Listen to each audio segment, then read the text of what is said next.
informações. Nossa entrevistada nessa série especial é Simone Tebet, candidata do MDB à presidência. Olá, candidata, muito obrigada por nos atender.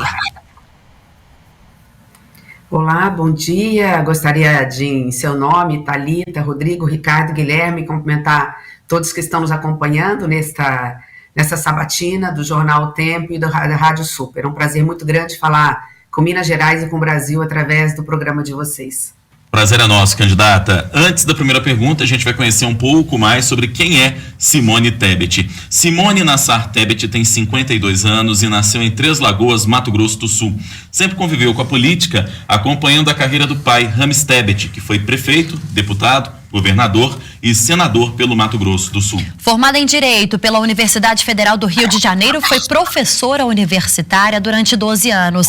Atuou também como consultora jurídica e diretora da Assembleia Legislativa do Mato Grosso do Sul. Em 2002, foi eleita deputada estadual. Em 2004, foi a primeira mulher eleita prefeita de Três Lagoas, sendo reeleita 4 anos depois. Entre 2010 e 2014, foi vice-governadora do Mato Grosso do Sul e em 2014 chegou ao Senado Federal. Simone Tebet foi líder da primeira bancada feminina, presidiu a Comissão Mista de Combate à Violência contra a Mulher e a Comissão de Constituição e Justiça do Senado. Disputou a presidência da Casa em 2021. Ficou mais conhecida pela atuação na CPI da Covid no ano passado. Bom, candidata, para começar esse bate-papo, agradecendo mais uma vez a sua participação e a sua presença com a gente, eu gostaria de falar um pouco da terceira via no Brasil. A gente viu agora aqui nessa reta final das eleições, a terceira via, de certa maneira, até conseguiu algum crescimento. O candidato Ciro Gomes com alguma estabilidade, mas a candidatura da senhora, em especial depois do debate realizado pela Band, a sua candidatura conseguiu crescer. Apesar disso, as pesquisas mostram que a terceira via hoje, eleitoralmente falando, ainda não é competitiva.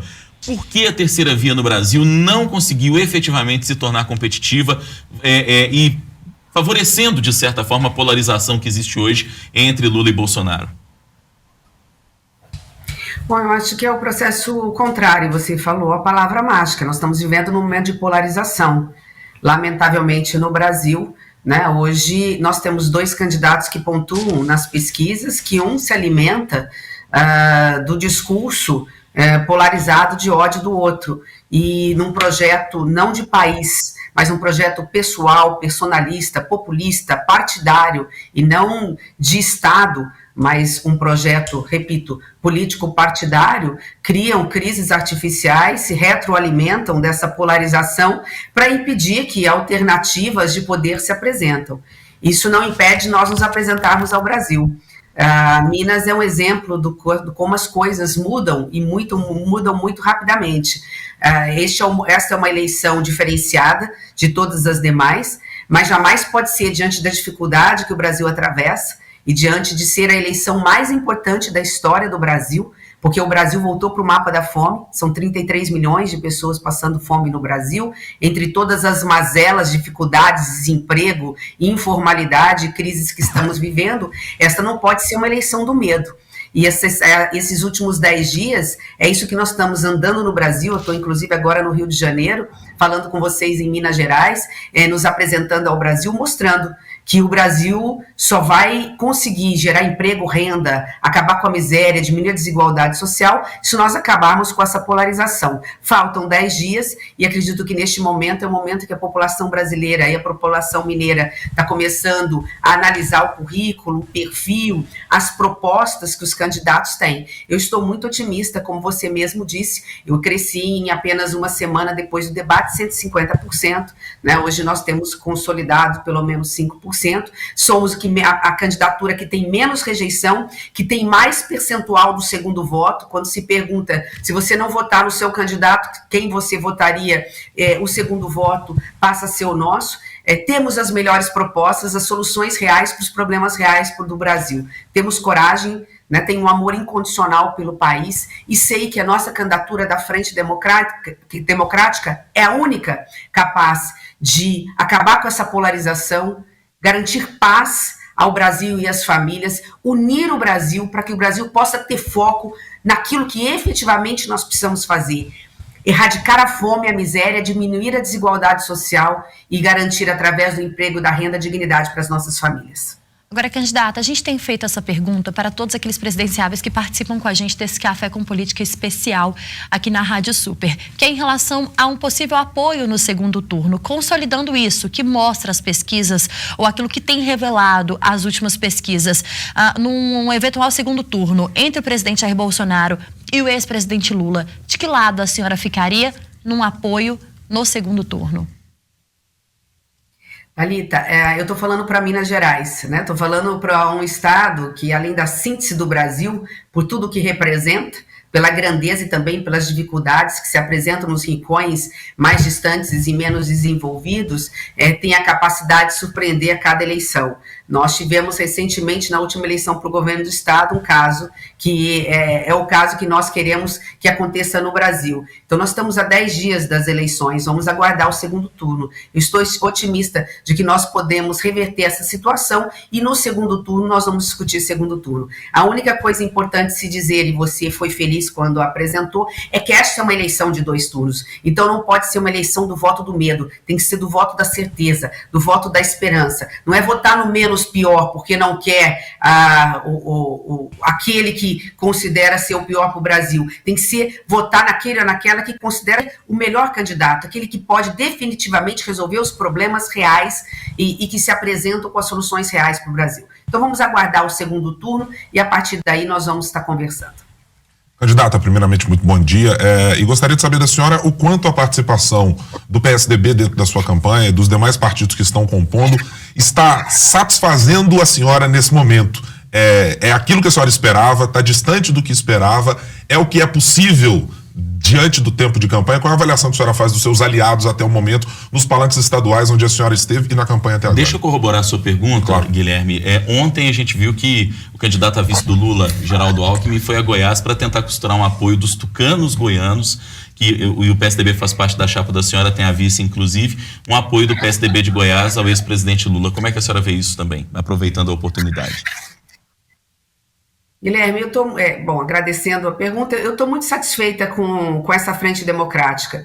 Primeiro, o privilégio de ser a primeira mulher candidata à presidência da República do maior partido do Brasil, que é o MDB que tem história. Ainda ontem eu fiz questão de ir a Rio Claro, terra de Ulisses Guimarães, né, para demonstrar exatamente o que representa a nossa candidatura, nesse momento de tanta polarização, de tanto ódio, em que as pessoas, lamentavelmente, deixam de fazer política no Brasil e estão proibindo. Que triste, né? Triste Brasil, em que as famílias estão pedindo, especialmente as mães, as mulheres, que no almoço de domingo não se fale de política. Este é o pior dos mundos. Um Brasil que não enxerga na política a sua solução, mas um problema. É um Brasil que não consegue e não vai conseguir resolver os reais problemas do Brasil.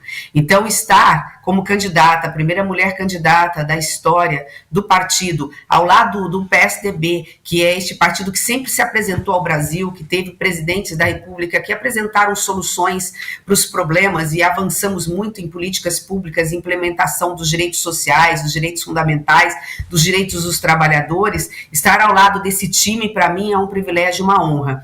É óbvio que toda unanimidade é burra.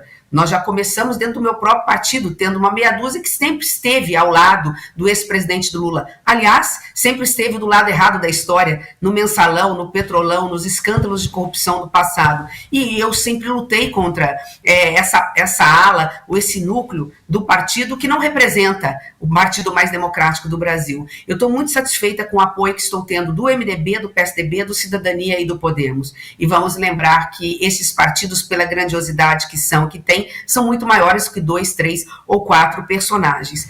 Os presidentes dos partidos, dos 4 partidos, estão conosco, firmes conosco, e mais importante, né, a soberania do povo.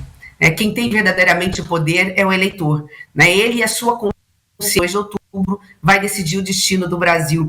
Eu só precisava de uma legenda, eu tenho essa legenda. Eu falo que eu só precisava de uma legenda e de um microfone ou de um caixote para poder me dirigir ao Brasil. E assim que estamos fazendo. Não fugimos dos debates, participamos das sapatinas, né? E lamento muito que os 2 que pontuam hoje nas pesquisas fogem de debates. Vamos ter um debate na próxima sexta-feira, onde aquele que foi presidente da República, que hoje prega o voto útil, vamos acabar lá com essa eleição no primeiro turno, né, ao mesmo tempo que prega o voto útil num desrespeito à população brasileira, num desrespeito ao cidadão, não apresenta propostas e foge do debate. Como votar? Dar voto útil, votar no primeiro turno, querer matar uma eleição no primeiro turno e dar um cheque em branco pro candidato que foge do debate, que não diz quais são as fórmulas, se serão com as fórmulas velhas do passado, ultrapassadas, que não fizeram lá atrás o dever de casa, porque não investiram fortemente na única coisa capaz de resolver o problema do Brasil,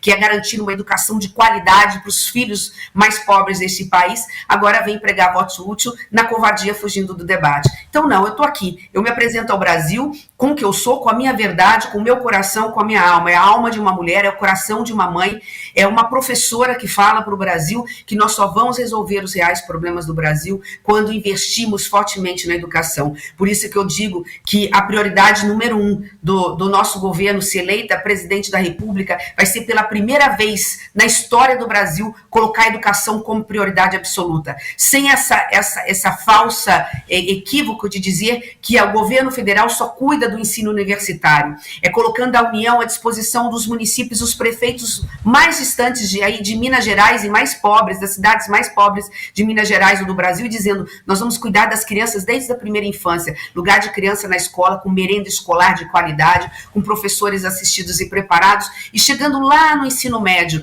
que é o nosso jovem, que hoje é neném, que nem estuda e que nem trabalha, e que precisa ter foco, que precisa ter rumo, e que a gente precisa, de quem a gente precisa cuidar, porque é o futuro do Brasil. No ensino médio técnico, em período integral, com internet na escola, a União garantindo às escolas estaduais que cumpram a nova reforma do ensino médio, os R$ 3.300, que é o que estabelece hoje a lei do Fundeb, para que coloquem a escola em período integral para o nosso jovem, e nós vamos estar premiando esse jovem. O jovem que terminar o ensino médio, nós vamos depositar todo ano, desde o fundamental, e ele vai poder levantar R$5.000 quando se formar no ensino médio para fazer o que quiser com esse dinheiro, desde que ele estude. Quando nós tivermos o filho do pobre tendo a mesma qualidade de ensino do filho do rico, nós vamos ter verdadeiramente um Brasil para todos. O que a gente não pode admitir, o que a gente não pode aceitar, é que um Brasil tão rico, eu volto a repetir porque já dizia o poeta, Minas é a síntese do Brasil, porque tem toda a riqueza de um lado e também tem pobreza de outro, mas mostra pela riqueza do minério, da agricultura, né, de todos os setores, do turismo histórico, mostra o quanto Minas e o Brasil têm riquezas suficientes, capazes de garantir dignidade, de renda, de emprego, de qualidade de vida para suas pessoas. O que falta? Falta apenas vontade política, vontade de servir, investir naquilo que precisa ser investido, não roubar, não deixar roubar, colocar na cadeia quem rouba o dinheiro que é do povo. Então, diante de todo esse cenário, e é desta forma que eu me apresento muito feliz, Guilherme, junto aos demais partidos. É natural que um ou outro não estejam conosco, mas normalmente os que não estão conosco nunca estiveram do nosso lado. Candidata, eu queria falar um pouco sobre o programa de governo da senhora, num ponto específico em que a senhora fala de desestatizações, né? A ideia, pelo plano, seria fazer um programa de desestatização coordenado pelo BNDES. E a minha pergunta é a seguinte, o que entraria nesse plano de desestatização, assim, sendo bem prático, né? Petrobras, Banco do Brasil, Caixa Econômica, Correios, por exemplo, estariam dentro desse plano? Ou a senhora vê alguma empresa pública que não poderia estar dentro desse plano de desestatização? Obrigada pela pergunta, Ricardo. Eu vejo várias que não precisam e nem estarão nesse plano de desestatização. Primeiro, devolver realmente essa análise, esse estudo para o BNDES, que tem expertise e tem capacidade de fazê-lo. E justifico o porquê do nosso plano de desestatização. Minas Gerais é o exemplo do que acontece ou com o que deixa de acontecer no Brasil. A responsabilidade do Estado, e ele faz muito mal isso, o governo federal, é prestar serviços de qualidade para as pessoas. Educação de qualidade, saúde, tem que ter remédio no posto, cirurgias para atender a população na hora e do jeito que precisam, garantir segurança pública para as nossas famílias, construir casas populares em parceria, óbvio, com a iniciativa privada, para garantir a dignidade da chave da casa própria na mão de uma mulher.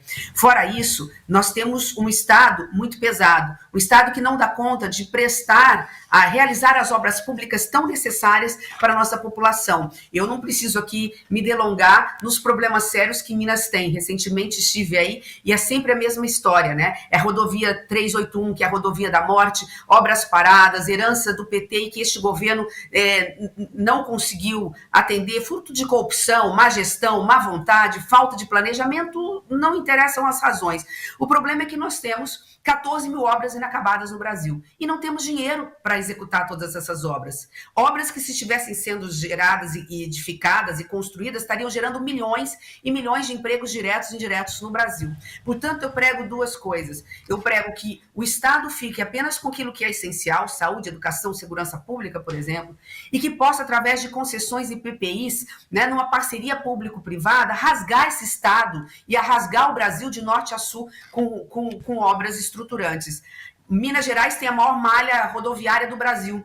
Eu sei disso, conheço um pouco a realidade. E tem está entre de todas as estradas perigosas, uma das 3 mais perigosas, as 3 mais perigosas estão em Minas Gerais, porque ela não está duplicada, porque ela não tem sinalização, não tem nada. Então, diante de tudo isso, nós temos que dar para a iniciativa privada, com valores razoáveis e com qualidade de serviço, para que a iniciativa privada possa fazer o que o Estado não faz. Em relação a privatizações, o que você me perguntou também, acho que uma coisa está ligada à outra, por isso que eu fiz esse preâmbulo todo, é que, na realidade, nós temos que ver o que está dando certo no Brasil. Não é privatizar por privatizar. Aquilo que dá retorno, que é de interesse nacional, aquilo que visa o interesse público que está dando certo, permanece na mão do Estado. Por exemplo, eu também venho do Estado que tem na agricultura do agronegócio algo muito forte. Como é que você privatiza o Banco do Brasil, que fomenta o agronegócio brasileiro? Como é que você vai privatizar a Caixa Econômica Federal naquilo em que ela faz de melhor, que é construção de casas populares e de acesso aos direitos dos trabalhadores, né, da licença, do fundo de garantia. Então, os bancos públicos têm que permanecer públicos. Da mesma forma, a Petrobras, no que se refere à extração. Se a Petrobras deu, nos últimos anos, mais de 400 bilhões de lucros, dividendos e de receita para a União, por que eu vou privatizá-la se ela hoje vale 600? Em 3 anos, eu deixo de ter a galinha dos ovos de ouro. Então, a gente tem que ponderar aquilo que serve e aquilo que não serve ao Estado. Em compensação, vale a pena ficar com a Valec? Vale a pena ficar com o EPL, que foi criada no governo do PT para construir o trem-bala que ligaria Rio a São Paulo e que nunca saiu do papel? E você, quando vê no final do ano, todo ano, essas estatais que não têm finalidade, gastam algo em torno de 10 bilhões de reais do dinheiro do povo, dinheiro que está faltando para entregar a casa, dinheiro que está faltando para acabar com a fila de cirurgias nos hospitais públicos, dinheiro que não tem para repassar lá para os municípios, que para poder alimentar as nossas crianças, porque há 4 anos que se congelou e que não se atualiza o valor da merenda escolar para a população brasileira. Então, não é ser a favor ou contra alguma coisa, é fazer aquilo que precisa ser feito, visando o interesse maior que o interesse da sociedade. Não é ser a favor ou contra a privatização, é dizer o seguinte: o que é bom para o Brasil, o que é bom para as pessoas, o que vai servir de forma definitiva para colocar comida mais barata na mesa do trabalhador brasileiro. Como vamos acabar com essa informalidade que hoje atinge 40 milhões de trabalhadores? De que forma trazer esse trabalhador para a formalidade, para ele ter a segurança do 13º, do fundo de garantia, de levantar um dinheiro quando ele precisa e de ter segurança de que vai alimentar a sua família. Então é isso. Não existem fórmulas mágicas. O que no Brasil que precisa ser feito, nós vamos fazer é com planejamento, com racionalidade, com ética, com respeito ao dinheiro público, colocar para funcionar os serviços públicos, garantindo os serviços públicos de qualidade e chamar a iniciativa privada naquilo que ela sabe fazer. Parcerias público-privadas, concessões, rasgando esse Estado e o Brasil de norte a sul, de leste a oeste, de obras de infraestrutura, que, repito, geram emprego e renda, os empregos que estão faltando hoje no Brasil. Candidato, eu pediria que a senhora fosse um pouquinho mais objetiva nas respostas para que a gente consiga falar a respeito de um número um pouco maior também de assuntos. E ainda sobre essa questão da Petrobras, eu queria fazer uma pergunta para a senhora. A senhora defende que a Petrobras hoje, dando lucro como dá, não seja privatizada. Essa é uma discussão que recorrentemente tem sido feita, inclusive pelo atual governo, o governo do presidente Jair Bolsonaro. Nos cabe lembrar aqui que no governo do presidente Michel Temer, a Petrobras mudou a política de preços para a chamada paridade de preço internacional, baseando os preços do combustível aqui no Brasil com os preços que são praticados no mercado externo. Nós sabemos que essa política de preços fez a gasolina chegar em alguns lugares a mais de R$8 o litro recentemente aqui no Brasil. E o preço da gasolina só foi reduzido por uma medida artificial que foi tomada pelo governo, que foi a redução de impostos nos estados, inclusive o ICMS. E o governo também baixou alguns impostos federais que abatiam sobre os combustíveis. Eu pergunto para a senhora, qual a solução que a senhora apresenta numa Petrobras, num cenário de uma Petrobras ainda pertencente ao governo, para que o brasileiro não volte a pagar aquilo que estava pagando na gasolina, mas também sem uma medida que termine no dia 31 de dezembro de 2022, como se a carruagem virasse abóbora a partir do dia 1º de janeiro de 2023? Rodrigo, primeiro que não é a questão da paridade de preços internacionais que está fazendo com que o preço da gasolina tenha batido a 8 e agora, de forma artificial, como você mesmo falou, caiu para 5, um pouco menos que isso.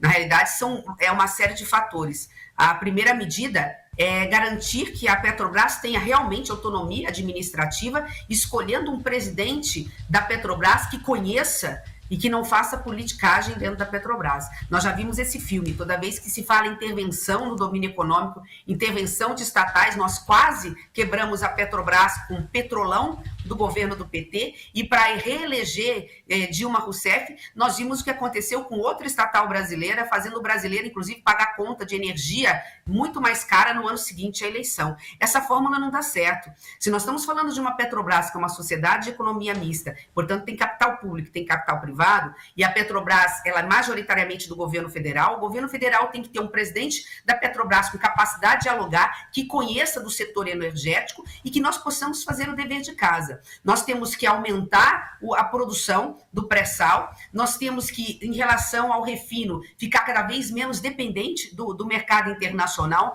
Não vamos esquecer que nós temos pelo menos 3 refinarias para acabar no Brasil, uma tão superavitária, que está com tanto escândalo de corrupção, que já foi colocado 10 vezes o valor dela, que está parada lá em Pernambuco. Então nós temos que refinar mais, e nós estamos diante de uma excepcionalidade. Nós temos um mundo em guerra, um dos maiores produtores de petróleo no mundo, que é a Rússia e a Ucrânia, estão em guerra. Isso dá escassez, e por conta disso o preço, que é em dólar, acaba subindo, mas há algo mais que precisa ser dito. Né? O problema do Brasil, e eu dou essa resposta para comparar com o preço dos alimentos também, do Brasil, é que nós temos hoje um presidente da República que cria crises artificiais, cada vez que abre a boca e fala besteira, faz com que o câmbio brasileiro fique desvalorizado, o dólar suba, e como a gente compra em dólar praticamente tudo, não é só o preço do combustível e do fertilizantes, é também o preço do arroz,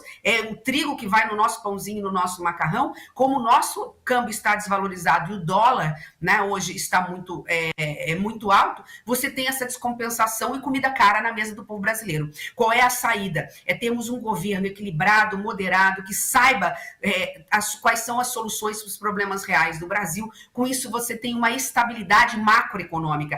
Tudo passa pela macroeconomia, e só a nossa eleição, a nossa candidatura tem condições de serenar os ânimos, de trazer tranquilidade, responsabilidade, previsibilidade ao mercado, para que a gente tenha um dólar com valor menor e, consequentemente, toda a linha da cadeia de produção e, consequentemente, o produto que a gente consome se torne mais barato. Nós temos as soluções para essas questões sem fazer milagres e, principalmente, sem receitas ultrapassadas que só fazem protelar e adiar a crise no Brasil. Nós temos ainda, na questão tributária, uma outra saída, que é a unificação de alguns impostos, inclusive o PIS e COFINS, que impactem pelo menos 10% a 11% no preço do combustível no Brasil.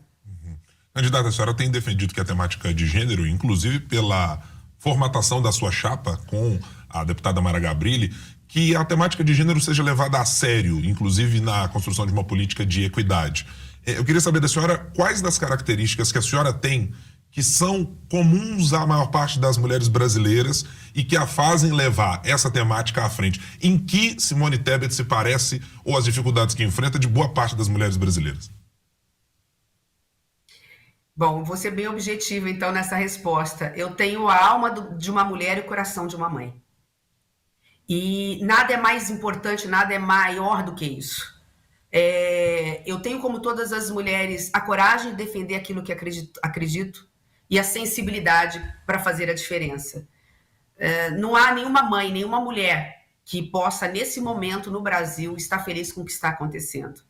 Eu sou candidata à presidência da República, e as pessoas me perguntam muito em relação a isso, e a resposta está em cada esquina, em cada praça pública das grandes cidades brasileiras. Em barracas de lona que abrigam hoje famílias inteiras. Uma mãe dando mamar para o seu filho e ela mesma com fome, porque o pouco que ela tinha, ela teve que dar para o seu filho mais velho. Eu sou candidata à presidência da República porque sei da grandeza desse país. Um país tão rico, não pode ter um povo tão pobre, ter voltado para o mapa da fome depois de 30 anos de tantas lutas. É a sensibilidade de uma mulher, é a alma de uma mãe, é o coração de uma professora que sei que é só através da educação e educação de qualidade que a gente pode mudar a vida das pessoas. Então é isso que eu tenho, não tenho nada de diferente. Eu tenho aquilo que toda mulher tem, um amor incondicional pelas pessoas e o coração de uma mãe que não consegue ver a dor de outra mãe. É muito triste a gente viver num país que alimenta 800 milhões de pessoas no planeta e tem 5 milhões de crianças dormindo com fome todos os dias. Eu não vou sossegar enquanto nós tenhamos uma única criança passando fome no Brasil. Se eu for eleita presidente da República, esse compromisso eu já fiz mais de uma vez, nenhuma criança dorme com fome no Brasil. Nenhuma. Pode faltar dinheiro para qualquer coisa, não pode faltar dinheiro para alimentar os filhos do Brasil. Quando eu digo filhos, eu estou dizendo as famílias brasileiras. E como professora, eu não vou me cansar enquanto o filho do pobre não tiver a mesma qualidade de ensino do filho do rico. É isso que transforma. Para daqui 8 anos nós tenhamos uma outra geração de brasileiros e brasileiras e um outro Brasil. O Brasil precisa ser de todos. E você falou de algo da nossa chapa. Realmente, a nossa chapa é 100% feminina. Não porque nós não queremos os nossos homens aos nossos lados, muito pelo contrário, nós queremos eles no nosso lado, lado a lado, construindo um Brasil melhor. Mas nós quisemos marcar uma posição, porque Mara não é uma vice qualquer. Ela é uma vice tetraplégica, ela ficou tetraplégica há 28 anos. E ela, ao invés de se recolher dentro de casa, começou a sua verdadeira transformação enquanto ser humano a partir daí. Ela se empoderou, ela virou deputada federal, ela virou senadora da República, ela é representante do Brasil na ONU e ela tem projetos maravilhosos para o Brasil. Enquanto o Brasil estava vivendo uma das suas crises da Zika, as mães do Nordeste tendo filhos com microcefalia, ela pegou o instituto dela, a ONG dela, o instituto dela, e foi abrigar, acolher, proteger e dar uma solução para essas mães que tiveram filhos com microcefalia. Então é isso, essa sensibilidade de mulher, esse amor de mãe que o Brasil, acredito que esteja precisando, que faz com que eu seja igual a todas as mulheres brasileiras. Ainda nessa temática de mulheres, candidata, e aí uma mulher fazendo uma pergunta para outra mulher. Felizmente a gente vive uma relação de violência, uma realidade de violência muito triste para as mulheres no Brasil. A gente traz hoje aqui, durante toda a programação da Rádio Super e durante a madrugada e desde ontem à noite, um caso que envolve violência contra a mulher e contra uma criança aqui em Belo Horizonte, na região metropolitana, na verdade. Eu tenho certeza que a senhora deve chegar ao conhecimento da senhora aí, se já não chegou esse caso que a gente está noticiando ao vivo aqui quase que o tempo todo aqui na Rádio Super. Mas eu te pergunto em relação à violência contra as mulheres. Quais os planos da senhora para tentar mudar essa realidade que é tão triste e que parece que se agrava a cada dia?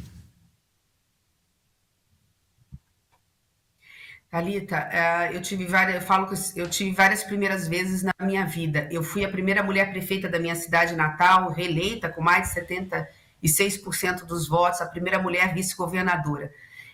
Além de, como prefeita mulher, ter feito a primeira clínica da mulher de saúde pública da mulher na minha cidade, e sempre focar de entregar a chave da casa própria para uma mulher, para que ela tenha essa autonomia, essa independência, para expulsar um companheiro que espanca, que bate, que ameaça de morte. Além de tudo isso, como vice-governadora, nós ajudamos a levar a primeira Casa da Mulher Brasileira do Brasil, que é uma casa completa, onde a porta de entrada é a porta de saída da mulher vítima de violência. Ali ela tem uma mulher defensora, promotora, tem juíza, tem policial, tem SAMU à disposição, ela tem uma forma de abrigar, dali ela já sai com medida protetiva, afastamento de corpos, se for um companheiro ameaçando de morte, tem toda uma parte de assistência social, de judiciário, de promotora, de defensor e de saúde pública. A primeira da mulher. E depois que eu virei senadora, eu fui a primeira presidente da Comissão de Combate à Violência contra a Mulher do Congresso Nacional. Ela foi criada em 2015 no Brasil. Só agora, em 2015, né? Tão pouco tempo, 7 anos. E ali eu tive acesso a informações muito graves do Brasil inteiro. Você falou de uma criança. E é isso. Quando a gente fala de violência contra a mulher dentro de casa, a gente não pode se esquecer que a maior vítima de violência não é a mulher. Lamentavelmente, 60% da violência que acontece dentro de casa acontece com crianças de 0 a 14 anos de idade. Nós estamos falando de pedofilia, nós estamos falando de estupro, que acontece, nós estamos falando de gravidez precoce, de meninas que são abusadas por um padrasto, por um parente próximo ou remoto que frequenta a casa. Então, assim, para mim isso é tolerância zero, é colocar a justiça para funcionar, melhorar e aperfeiçoar a lei e criar uma política não só preventiva dentro da escola, porque a criança não está aprendendo a odiar, a bater. Os meninos não nascem aprendendo com essa índole. É uma questão cultural que acontece dentro da sociedade. Então, isso passa por uma ampla campanha publicitária nas mídias e nos veículos de comunicação, com atividade dentro das escolas, ensinando desde pequenininho que homens e mulheres são iguais em direitos e obrigação e, obviamente, sendo rigoroso no combate à violência contra a mulher. Essa é uma luta de todos nós, é uma luta não só das mulheres, mas dos homens. A única coisa positiva que eu acredito que começa a acontecer na sociedade brasileira, Thalita, é que eu vejo essas meninas e meninos mais novos com mentalidade diferente. A mulher hoje tem coragem de denunciar e ela tem ao seu lado homens e jovens, meninos que começam a ter uma cultura diferente em relação a essa questão. Candidata, eu queria falar um pouco sobre orçamento secreto, sobretudo sobre um episódio que a senhora contou essa semana, que teria recebido uma oferta recusada, né, de orçamento secreto, uma oferta que seria estratosférica, de 3 dígitos, para não disputar a presidência do Senado, né? Eu queria saber se a senhora não quer explicar um pouco mais esse episódio, já que, obviamente, trata-se de algo muito grave, né, que o cidadão certamente tem atenção para esse assunto. Ricardo, não tem segredo nenhum, eu tenho falado isso desde sempre, mas agora como candidata à presidência da República, quando a gente fala, às vezes, a coisa toma um volume maior. Eu fui candidata à presidência do Senado e, de repente, eu fui vendo, né, assim, perdendo apoios, e ali se criou uma forma, né, lamentável, triste, de se comprar realmente votos de parlamentares. Não estou dizendo que quem não votou em mim não votou por conta de orçamento secreto. Muita gente não votou em mim porque não gostava de mim ou porque não entendia que eu seria a melhor presidente do Congresso Nacional. De qualquer forma, eu me apresentei e fui a primeira mulher em 198 anos de história do Senado Federal a ser candidata à presidência do Senado, e ali não teve paridade de armas. Não há segredo. Aliás, o tempo dirá, né? Estou falando aqui para o canal O Tempo, mas o tempo dirá. Então, que nós podemos estar diante do maior escândalo, de um dos maiores escândalos de corrupção da história do Brasil, onde, para se eleger presidente da Câmara, presidente do Senado, foi-se oferecido, sim, dinheiro do orçamento de forma desigual, de forma para alguns parlamentares, para eles levarem para os seus municípios, alguns para os seus currais eleitorais. Além da gravidade de você oferecer orçamento com base em voto e de ser secreto, que é outra coisa que não é compatível com a República, né, com a sociedade, o dinheiro é do povo, como assim ficar escondendo do povo aquilo que está sendo aplicado? São impostos que o povo brasileiro paga. Ainda tem um agravante, porque há denúncias gravíssimas que vão se comprovar em alguns casos de dinheiro que dizem que saiu de Brasília lá para os municípios mais distantes, por exemplo, dos estados do Nordeste, e que não foram utilizados, que não foram aplicados, ou seja, 100% de uma nota fria de um serviço que não foi executado, mas o dinheiro saiu de Brasília. O dinheiro dos impostos de vocês saiu de lá. Ele chegou na ponta, não. Ele foi para o bolso de quem? De quantos? Para quê? Isso é corrupção. Na corrupção de um dinheiro que, repito, está faltando. Nós somos os maiores produtores de laranja do mundo, de sucos e de frutas, e as nossas crianças estão tomando suco artificial na merenda escolar. Tem carimbo na mão para dizer o seguinte: você não pode, você está com fome, mas você não pode repetir a sua comida, merenda, porque não tem merenda, porque não foi atualizado o valor, porque não tem dinheiro em Brasília. O governo, para pagar esse orçamento secreto, para esses parlamentares, senadores ou deputados, cortou entre 60%, 80%, 90% políticas públicas essenciais. O projeto Minha Casa Minha Vida teve mais de 90% de corte. Não tem casa popular sendo feita para quem ganha até um salário mínimo e meio. Não se atualiza a merenda há mais de 4 anos. As filas de cirurgias estão paradas porque não se atualiza a tabela do SUS, e as santas casas e os hospitais filantrópicos não conseguem dar vazão, fecham as portas para a população mais pobre quando a população mais precisa. Não é por culpa deles, é porque eles não têm dinheiro, eles não recebem dinheiro do governo federal. E a gente poderia, o projeto que a Thalita me perguntou, né, de combate à violência contra a mulher, cortou, não sei se 60%, vou parar por aqui, mas tem um número que a gente precisa dizer, está faltando, cortar o dinheiro para fralda geriátrica, para os nossos idosos acamados. Farmácia popular tentaram agora, parece que talvez volte atrás depois da repercussão negativa, mas estavam cortando algo em torno de 800, 900 milhões, eu não me lembro, de recursos de remédios para diabetes, para pressão alta, que é remédio de uso continuado das pessoas. Isso vai impactar, nós estamos falando de vidas, nós estamos falando de seres humanos, estamos falando de brasileiros que pagam seus impostos. Então é isso, no momento oportuno, a partir do ano que vem, essas coisas vão ficar esclarecidas. O candidato, mas só para... porque uma coisa é dizer que, bom, distribuíram recursos de forma desequilibrada para poder mudar a eleição do Senado. Outra coisa é dizer que teriam oferecido diretamente para a senhora. Por isso que eu pergunto, quem ofereceu para a senhora esse orçamento secreto? Como é que isso se deu, especificamente no caso da senhora? Ofereceram para mim como ofereceram para outros parlamentares que se recusaram a aceitar. Eu não vou aqui me delongar nesse momento. A partir de janeiro essas coisas vão ficar mais claras, esclarecidas. Tudo vai vir à tona. Nós vamos ver se eu virar presidente da República, o primeiro ato é dar transparência total ao orçamento. Nós vamos saber exatamente quem recebeu, quanto recebeu e para onde foi, se é que foi esse dinheiro.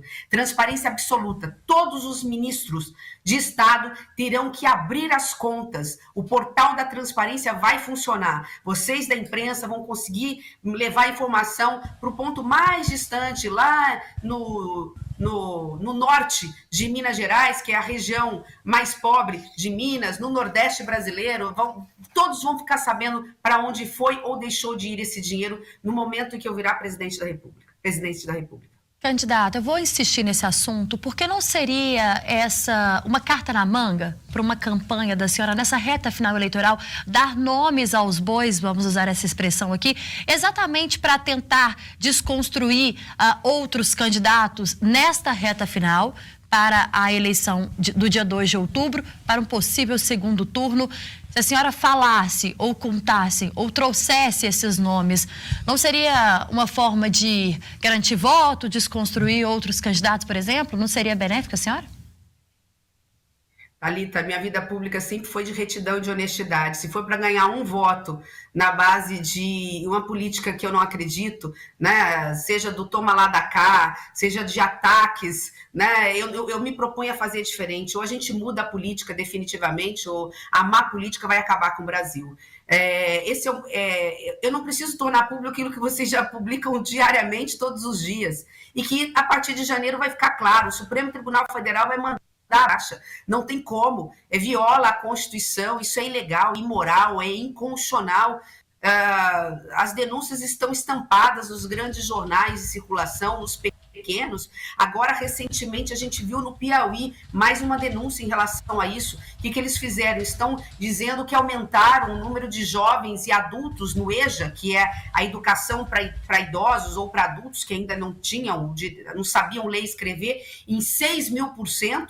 Falam que aumentaram o número de matrículas, contratam, entre aspas, professores, mandam professores devolver uma parte desse salário para pagar sabe lá quem, se é cabo eleitoral, se é o quê, né? E de um dinheiro que, repito, que está saindo do Ministério da Educação, mas não está chegando lá na ponta, até porque não tem esse número de idosos ou de adultos para serem alfabetizados nessas cidades. As denúncias é o que não faltam aí, sendo feitas pela própria mídia, né, que é vigilante, que é livre e por isso faz o seu dever de investigar. Candidata, o orçamento secreto, nós sabemos que ele, de certa forma, ajuda a construir aquilo que se convencionou chamar no Brasil de presidencialismo de coalizão. No seu plano de governo, a senhora propõe criar um presidencialismo de conciliação. Eu pergunto para a senhora, qual é a diferença conceitual num Brasil em que temos o orçamento secreto, em que fisiologismo muitas vezes impera e que o partido da senhora, inclusive, muitas vezes foi acusado de integrar essa ala fisiológica, muitas vezes, do Congresso, o chamado Centrão? Exatamente, é contra essa ala do MDB que eu sempre me insurgi, por isso que essa ala não está comigo. Essa ala está com o ex-presidente Lula, porque eles se retroalimentam, né, do mensalão, do petrolão, dos mesmos escândalos de corrupção que a mídia e que a justiça já apurou. Então, diante disso, o presidencialismo que a gente tem que fazer é de concertação. Nós temos que consertar a política brasileira e consertar o Brasil. Isso faz com diálogo, com moderação, se unindo aos bons. Vamos lá, a classe política, ela vem da sociedade.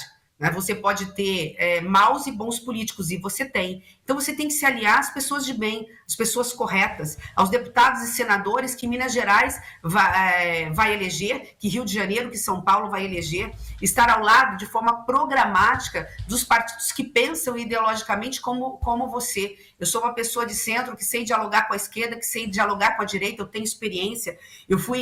Antes eu fui deputada estadual, eu comecei no Legislativo, na Assembleia Legislativa do meu estado, eu fui prefeita, reeleita prefeita, fui vice-governadora, fui secretária de governo de estado, sou senadora há 7 anos, antes disso acompanhava o Senado, sou professora exatamente como se administra um estado e um país. Eu dei aula 12 anos nas universidades do meu estado exatamente sobre administração pública, como é que se administra um estado e um país. E sei que há jeito, e só há um jeito, é através da boa política, é nos aliar aos partidos que se somam conosco e as pessoas de bem do MDB, do PSDB, do Cidadania, do Poder, dos partidos que virão conosco, e eu tenho certeza, é para isso que existe eleição a cada 4 anos, tenho certeza que o cidadão brasileiro vai colocar dentro do Congresso Nacional pessoas de bem, que defendam as políticas públicas que interessam para si, né? Que vai eleger profissionais liberais, professores, trabalhadores do chão da fábrica, nessa pluralidade que é a democracia brasileira, e que nós vamos encontrar uma maioria, sim, de gente decente, de classe política, que quer um novo Brasil. O que a gente não pode mais é viver com esta crise lamentável de um Brasil tão rico ter 33 milhões de pessoas com insegurança alimentar. Um Brasil que tem condições, através da parceria com a iniciativa privada, rasgar este país de obras de infraestrutura. Basta ter vontade, conhecimento, planejar bem esse dinheiro. Eu, por muito tempo, dei aula sobre concessão, privatizações, sobre PPIs e tudo mais, e sei que se a gente tiver regras claras, flexíveis, considerando a iniciativa privada como grande parceiro, mas cobrando dela pedágios razoáveis, cobrando dela a qualidade do serviço que vai ser executado, a gente tem condições de fazer do Brasil um canteiro de obras e, com isso, gerar os milhões de empregos diretos e indiretos que o Brasil tanto está precisando. Candidata, a senhora já citou por algumas vezes a ideia de inclusão de pessoas no mercado de trabalho, de uma maior formalização. Eu queria juntar 2 pontos aqui que estão na sua proposta. Um deles prevê a redução de contribuição previdenciária para a faixa de 1 salário mínimo para todos os trabalhadores, como uma fórmula de estímulo à formalização. E aí, juntando as 2 coisas, aumentando a contribuição à Previdência e formalizando mais pessoas. Em 4 anos, eventualmente eleita, o quanto a senhora considera ser capaz de colocar na formalidade dos trabalhadores brasileiros que hoje estão fora disso? E o quanto isso pode impactar na Previdência Social, com cálculos que a sua campanha já tenha feito, por gentileza? Bom, a sua pergunta é muito oportuna, agradeço muito, até para a gente deixar muito claro o que vai fazer o Brasil voltar a gerar emprego. O Brasil só vai voltar a gerar emprego se o Brasil voltar a crescer. Aliás, se o Brasil crescer pela primeira vez em quase 40 anos, porque a gente cresce uma média de 1% ao ano nas últimas 3 décadas. Um Brasil dessa grandeza não vai a lugar nenhum crescendo 1,2 ao ano. A nossa candidatura, dando estabilidade, previsibilidade, com regras macroeconômicas sérias, com regras que garantam, de um lado, a responsabilidade fiscal, do outro, se fazendo social com base nela, vai fazer rapidamente com que o Brasil volte a crescer. Com um crescimento de 1% ao ano a mais, só 1%, a gente já arrecada, sem aumentar a carga tributária, algo em torno de 120 bi no orçamento. Dinheiro que está faltando para a saúde, para a educação, para a segurança pública, passa a entrar nos cofres públicos com aumento de cada 1% que o Brasil cresce. Ela traz para os cofres públicos mais ou menos 120 bilhões de reais.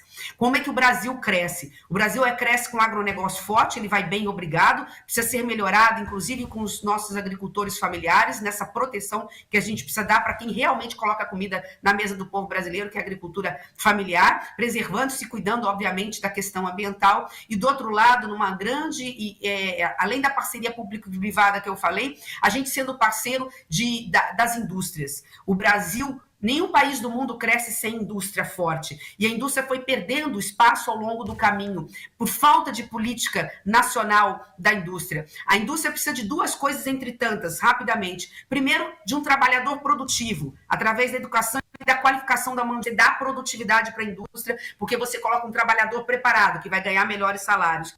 E, de outro lado, a União sendo parceira naquilo que é de mais moderno para que a indústria possa ser competitiva com o mundo, que é a questão da inovação, da tecnologia. Hoje é a iniciativa privada que banca essa tecnologia e inovação. A União, através do Ministério da Ciência, Tecnologia e Inovação, o dinheiro está lá, ele só não é aplicado, ela tem que ser parceira da indústria, para que a indústria tenha os seus produtos competitivos, por exemplo, com a China, e com isso ela abre as portas, gera mais emprego e renda. Então, eu dei essa volta para dizer que uma das formas que você tem de fazer com que não só você diminua o desemprego, mas traga o trabalhador para a formalidade, é abrir novos postos de trabalho na indústria. Nós temos 40 milhões de trabalhadores na informalidade no Brasil. Nós temos duas formas de trazer para a formalidade. Primeiro, o Brasil crescendo, já falei sobre isso. E o segundo é incentivando o setor de bens, serviços e indústrias a contratar com carteira de trabalho assinada. De que forma? Bem objetiva, ele vai fazer isso e com números que nós estamos apresentando. Hoje, você tem que desonerar um pouco a folha de pagamento da pessoa jurídica. Hoje, ele para poder ter um trabalhador com carteira de trabalho, ele tem que pagar, o empregador paga 20% do salário em INSS. Então, é reduzir de 20% para 6% e reduzir da parte do trabalhador de 7,5% para 3%. Então, eu saio de 27% para 9%. Então, eu reduzo esse recolhimento como um incentivo para que a indústria, para que o setor de bens e serviços contrate com carteira de trabalho. Aí você me diz o seguinte, mas essa conta fecha para efeito de previdência? Fecha, porque hoje ele não está contratando. Hoje a previdência está recolhendo zero, porque esses 40 milhões estão na informalidade. E não é para todo mundo, são para os novos no primeiro momento. Nós vamos dizer o seguinte, para vocês que forem abrir nos próximos 2 anos, enquanto o Brasil não cresce, vocês que vão abrir para cada trabalhador que você trouxer para a formalidade, você vai diminuir o repasse, o recolhimento para o INSS de 20% para 6%. Com isso, ele vai trazer para a formalidade esse trabalhador. Repito, é por um tempo determinado, enquanto o Brasil não cresce, e não é para todo mundo, é para quem ganha até um salário mínimo e para as novas vagas no mercado de trabalho. Candidata, a gente sempre privilegia a nossa audiência aqui, fazendo com que os nossos ouvintes possam fazer pelo menos uma pergunta aqui aos candidatos presidenciais que a gente está ouvindo nas nossas entrevistas. Quando a senhora falou de emprego, a senhora já atendeu aqui a uma demanda que veio, por exemplo, do Gil Roberto, que é nosso ouvinte de Contagem. Também aqui uma demanda que chegou do nosso ouvinte, ou da nossa ouvinte, Joana Mota, que é de Belo Horizonte. Agora, tem uma outra pergunta aqui, essa do João Bosco Silva, que é uma temática interessante e que conversa com essa temática dos empregos. Tem algum projeto para dar mais dignidade aos aposentados? É a pergunta, repito, do João Bosco Silva, candidata. Sem dúvida. João Bosco, bom, políticas públicas para a melhor idade, normalmente elas são feitas pelos municípios. O que a gente precisa é estar ao lado dos municípios. Eu sou municipalista, como eu disse, eu já fui prefeita 2 vezes, nessa pauta de políticas públicas. Tudo que se fizer para a sociedade brasileira, a gente fala muito da criança e do adolescente, a gente tem que olhar para o idoso também. Tirar o idoso de dentro de casa, através de políticas públicas incentivando o esporte, né, garantindo qualidade de vida. Mas algo que o governo federal pode fazer, e eu tenho dito que é uma responsabilidade nossa, é garantir que o SUS tenha as portas abertas para todos. Hoje, quem mais precisa de saúde pública no Brasil é a melhor idade. Né? A gente vai ficando mais velho, os problemas vão acontecendo.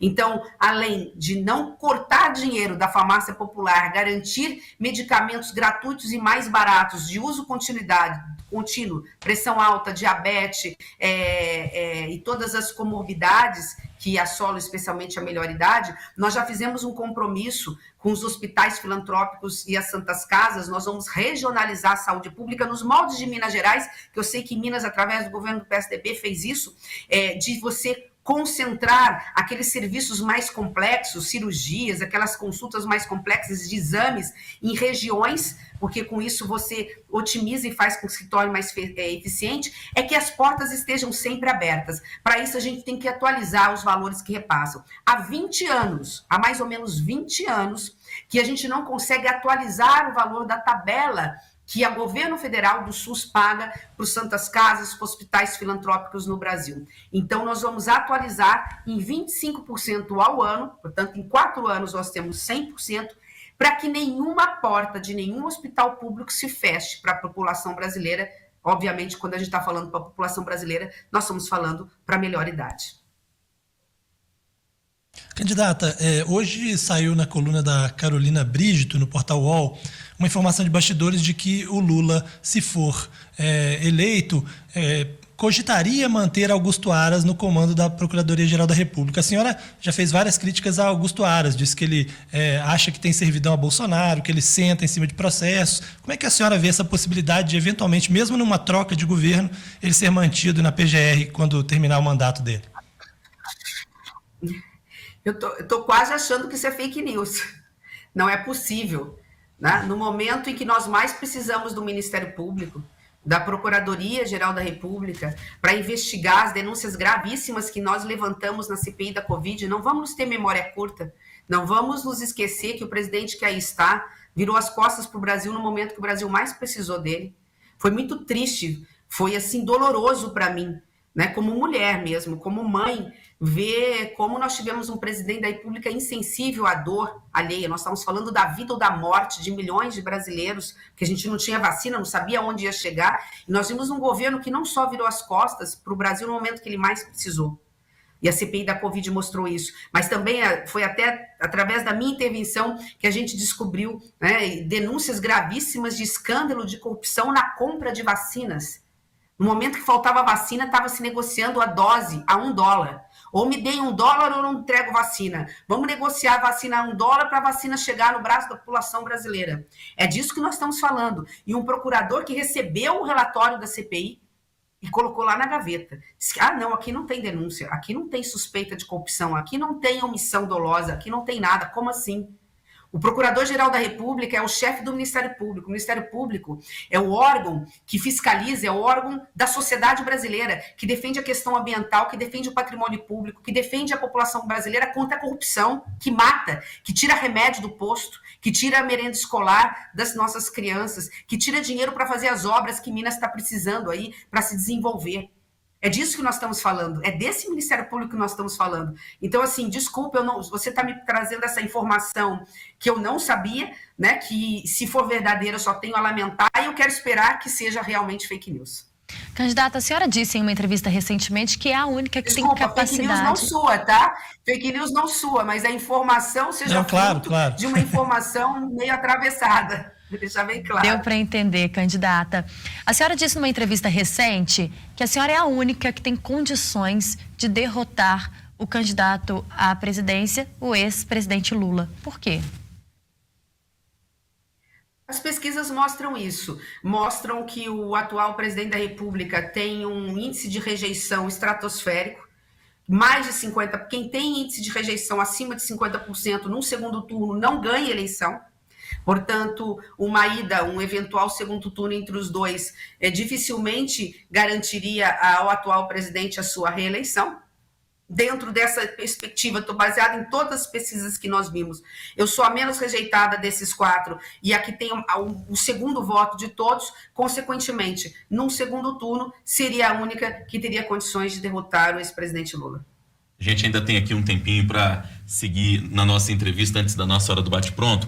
E eu queria falar rapidamente sobre educação com a senhora, candidata. A senhora disse que tem que ser uma prioridade. Eu queria saber quanto a senhora defende de aplicação do PIB efetivamente em educação, se são os percentuais que estão definidos, inclusive por teto de gastos constitucionais, etc. Ou se a senhora defenderia um aumento desses percentuais? E queria saber também a sua posição sobre o novo ensino médio, que foi gestado e aprovado na gestão do ex-presidente Michel Temer, mas até hoje não foi implementado, de fato, na realidade dos alunos. Bom, primeiro que para a educação não pode faltar dinheiro. Tanto é verdade que a Constituição é sábia que a educação está fora do teto de gasto. O Fundeb está fora do teto de gasto. Em 2020, nós aumentamos de 10% a participação da União, né? 10% da União para o Fundeb, para 23% até 2026. Era 10%, para ter uma ideia, em 2020, já está agora 16%. Aumentou 50% em menos de 2 anos. Então, dinheiro tem, e dinheiro não pode faltar. O problema e sempre foi má vontade do governo federal, que sempre empurrou para estados e municípios a responsabilidade com o ensino fundamental e médio. Não. Educação é a responsabilidade de todos. Então, a União vai estar ao lado dos municípios. Eu, como fui prefeita e sou professora e sei da importância, nós vamos estar ao lado dos prefeitos para acabar as mais de 1.200 creches ao longo de 4 anos, é óbvio, para que todas as crianças de 4 a 5 anos estejam nas creches. Faltam 300 mil vagas, não é tanto assim. A gente tem até que contratar na iniciativa privada, se houver necessidade, terminar essas creches, e dinheiro tem. Então, ninguém vai precisar emitir moeda para isso. E lá na outra ponta, que é o que você me perguntou, é tirar do papel a reforma do ensino médio. A reforma do ensino médio, ela dá autonomia para o jovem. Não adianta ter escola e o jovem não querer estudar. E não adianta a gente falar, eu já tive adolescente em casa, e falar que nós, como mães, como pais, vamos conseguir fazer um jovem de 15, 16 anos ir para a escola. Se ele não quiser, ele não vai. Então, nós temos que tornar a escola atrativa.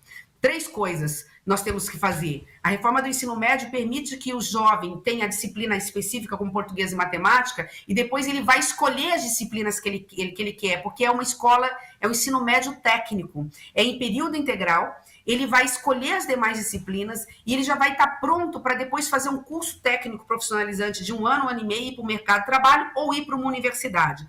Mas, para isso, nós temos que atacar de 2 frentes. O leilão 5G, que agora dá como prioridade colocar nos próximos 2 anos a internet em todas as escolas estaduais e municipais, para que o jovem queira estar num ambiente onde ele possa, através da internet, estudar.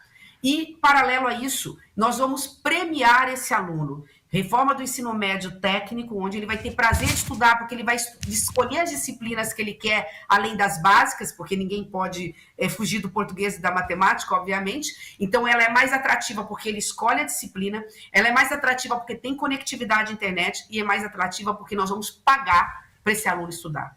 Foi assim que aconteceu há mais de 20 anos atrás, quando o governo do PSDB viu que nós tínhamos muita criança fora da sala de aula. Hoje a gente tem a universalização, ou seja, quase que 100%, 96%, 98% das nossas crianças estão no Fundamental 1. Porque naquele momento, o PSDB criou um projeto muito importante que foi o Bolsa Escola. Pagou para a mãe levar o filho para estudar. E deu certo. Hoje não precisa nem mais fazer isso. A mãe sabe da importância e leva. Nós vamos fazer isso com o jovem. Se ele se concluir o ensino médio, ele vai poder levantar R$5.000 para fazer o que ele quer. Como nós estamos falando de algo, para falar em números, não achar que é coisa mirabolante, né? Nós estamos falando de algo hoje de jovens, que é mais ou menos 1,5 milhão de jovens que se formam todos os anos. Tem mais ou menos 2 milhões e pouco de jovens que estão no ensino médio ano a ano, mas que se forma algo em torno de 1,5 milhão. Nós estamos falando de R$5.000, nós estamos falando de algo em torno de R$7 bilhões todos os anos. Isso não é nada, perto de um orçamento que tem quase R$5 trilhões, tirando os serviços da dívida. Nós estamos falando de algo em torno de quase R$2 trilhões de reais, esse é o tamanho do orçamento da União. 7 bilhões não é nada. Ainda mais porque, repito, o dinheiro tem, os municípios têm que gastar 25%, a União tem que gastar o percentual agora atualizando-se até 23% como contribuição para o Fundeb brasileiro. Hora do bate-pronto. No Café com Política. Hora do bate-pronto. São perguntas objetivas, respostas objetivas, ping-pong, comigo e com a Thalita. Combinado, candidata? Combinado. Para começar, a diversidade ideológica do MDB. Tem que ser banida. É contra isso que eu luto sempre. Sempre lutei e continuarei lutando. Primeira medida, se eleita presidente. Um governo paritário entre homens e mulheres e nenhuma criança vai dormir com fome no Brasil a partir de janeiro do ano que vem. No segundo turno, Lula ou Bolsonaro? Simone Tebet. Presidencialismo de coalizão. Sinônimo de Um defeito e uma qualidade da senhora. defeitos são muitos. Qualidade, o amor pelo Brasil e a coragem de fazer o que é certo. Simone Mas sou Tebet. muito teimosa, para não deixar a Thalita talvez a teimosia seja um grande defeito que tem. Agora sim, Simone Tebet por Simone Tebet. Mãe, mulher, professora, brasileira. E como brasileira, eu não desisto nunca. Quando a gente perguntou sobre presidencialismo de coalizão, nós tivemos um pequeno pique no som da senhora e acho que a gente não conseguiu entender. Quando a senhora definiu, por favor, repita então pra gente, presidencialismo de coalizão. É sinônimo de corrupção e precisa ser combatido. Candidata Simone Tebet, muito obrigada pela entrevista. Eu que agradeço. Obrigada. Um bom dia, um bom resto de semana a Minas. Minas que são muitas e que é a síntese do Brasil. Muito obrigada.